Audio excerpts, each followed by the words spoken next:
So here I sit next to the Last Word. For those who may not know, the Last Word is actually a Prohibition-era cocktail. It was a cocktail that was made with gin, chartreuse, maraschino liqueur, and then with lime as well. So it's a cocktail that in a lot of ways might be considered like a dead cocktail because it's not something you're gonna find on a menu at a restaurant. You might even come across bartenders who aren't super familiar with it because it's an old cocktail, but it still stands up. So here we have our version of the Last Word, which is, oh, check this out. It's gin and chartreuse barrel aged with cherries and lime zest. Huh, sounds like we nailed it. So now let me just prove it. So this is one that we get the joy of continuing in our cocktail series. We've done quite a few so far, and this is one that's really special because gin and chartreuse barrels are not a common thing in the market. So getting to work with them in the beginning is already exciting. But then to turn out a beautiful beer like this using those barrels just makes you feel good. All right. It's a little hazy. It's really pretty though. Kind of like a dark peach amber color. And your nose is slammed with cherry and lime, straight up.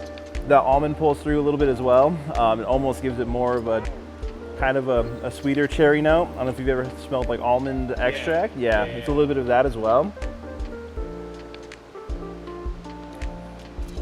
Woo, man, that's really good. It's really tart. Yeah, I'm getting big cherries and lime. It almost tastes like cherry limeade a little bit, with how like tart it is, but it's got that nice carbonation to kind of round it out.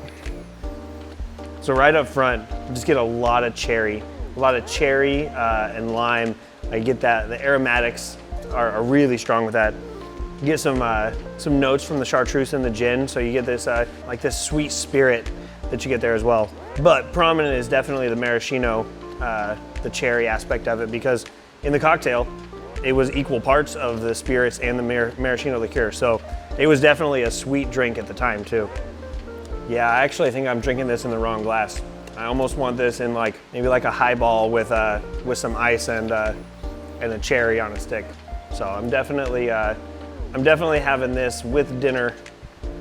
This is the kind of beer that I want to have on the table, pour for everyone, make it fancy. Like we're having cocktails, but we're drinking beer. And people may not know that they actually just drank a beer.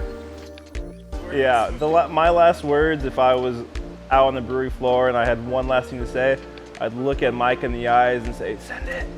I guess I'd close my eyes. I think if I were lying on the floor and someone found me, my last word would probably simply be, "I was right."